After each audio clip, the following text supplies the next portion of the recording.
Howdy folks, in today's video we are going to make Biltong Broodjies, which is one of Belinda and Angelique's favorite snacks. Basically all it is white bread covered with powdered biltong. But it is amazing and the girls absolutely love it because they say the big pieces of biltong gets in their teeth, and with this they get the taste of biltong and it works just great with the taste of the butter and the bread. So to do that we are going to use some white bread, normal white bread. I use the Via Italiana. Belinda is the bread. She loves bread, so she likes that one. We are going to use some finely powdered biltong, and we are going to use some margarine. Now, normally I would use butter, but unfortunately today what happened was, old age, I guess. I normally put the butter in the oven for just a few minutes. I just switch the oven on and I put the butter in there just so that it gets nice and soft and very nice and malleable, because we are removing the crusts from the bread and we want the butter to be nice and soft. And I would normally put it in there for 5 minutes or so just to do that. Today I forgot to take it out, so now I have a tub of molten butter, which is not what we want at all. Alright, so my mum always used to make these for get-togethers and for snacks, and I mean it's always been a winner. The first thing we're going to do is we want to get the bread to be double-decker. That's just the way we do it. Now, understand that there's like a gazillion different ways of doing this. This is the way we do it, and this is the way we like it. Some people put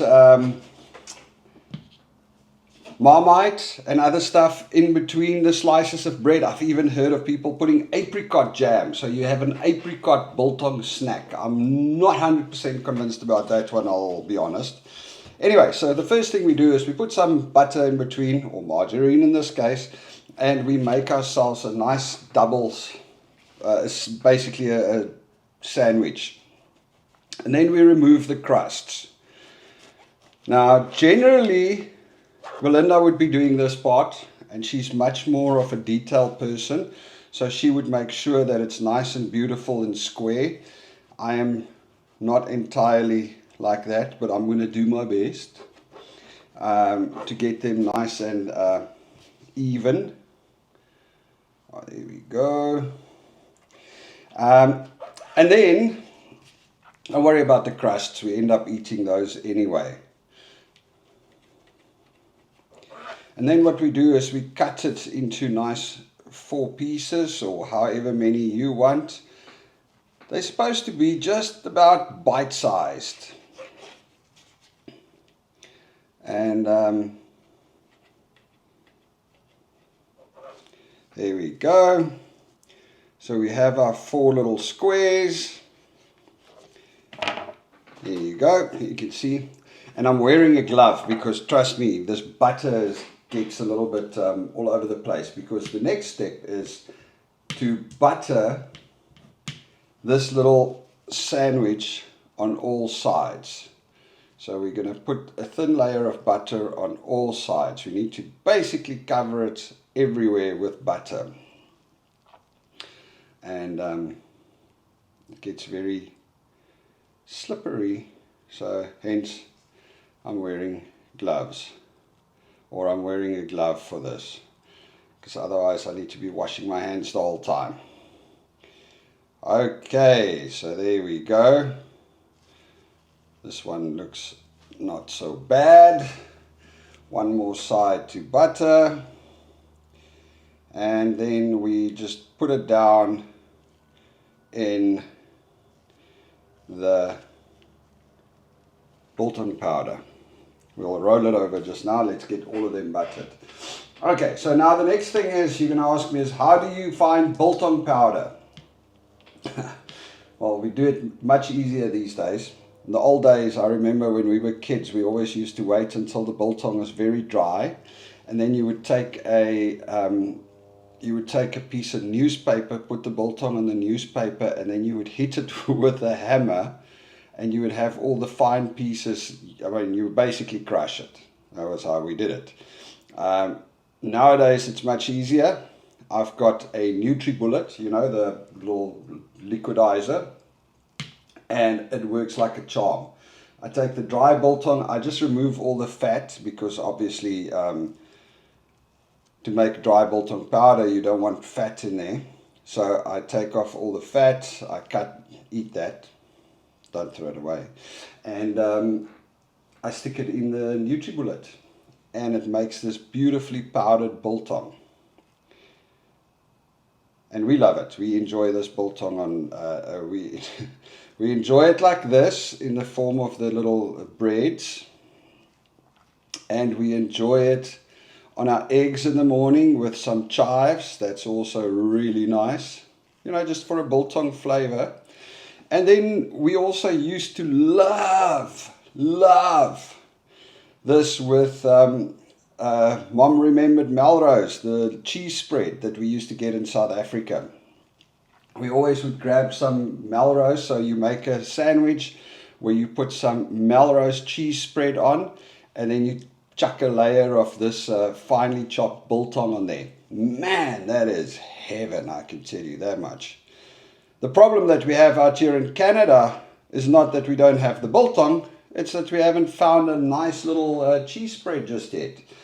It's unfortunate, I'll tell you that much. We're going to have to, I suppose I was actually thinking about it today when I started making these. I'm going to need to do a test and go and buy all of the different spreading cheeses and see if I can find one that's close to good old Mum remembered Melrose. Melrose cheese spread is just, you know, it is amazing. The consistency and the flavor is just great. I don't know, the ones that we tried here so far has just been very, I mean, let's face it, cheese spread is processed cheese. I mean, it is processed. The only thing is these around here just tastes very processed. It's almost like, hard to describe. But I'm sure there's good ones. We just haven't made it a mission yet. I suppose because we always just like literally the cheese spread and the biltong powder went together. And right now, you know, up till now we didn't have the biltong powder.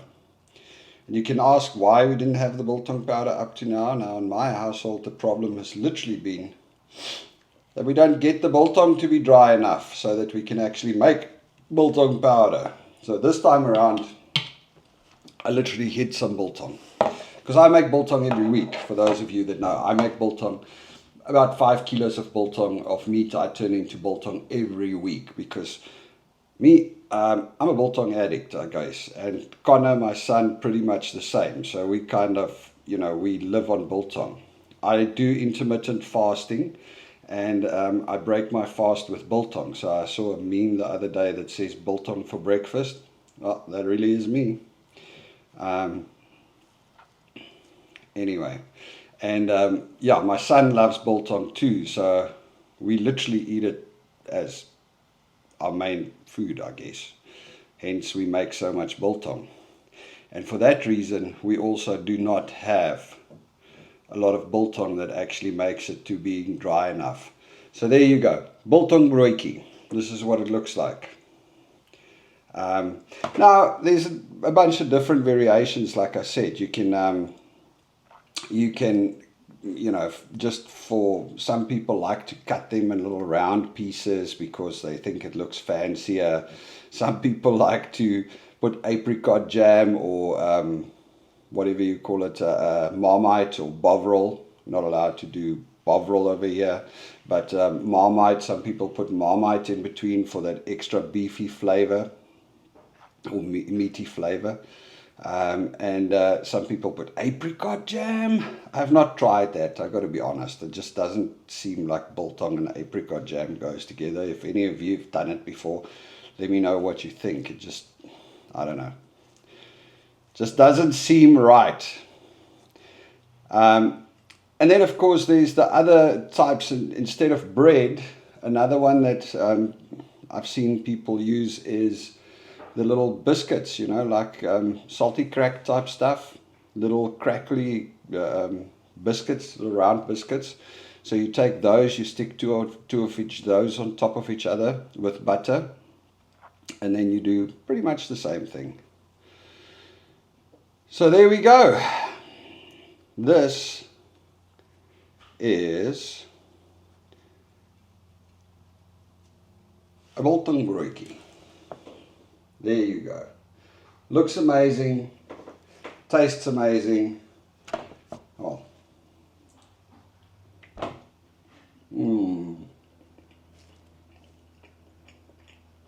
Heaven. Cheers, guys.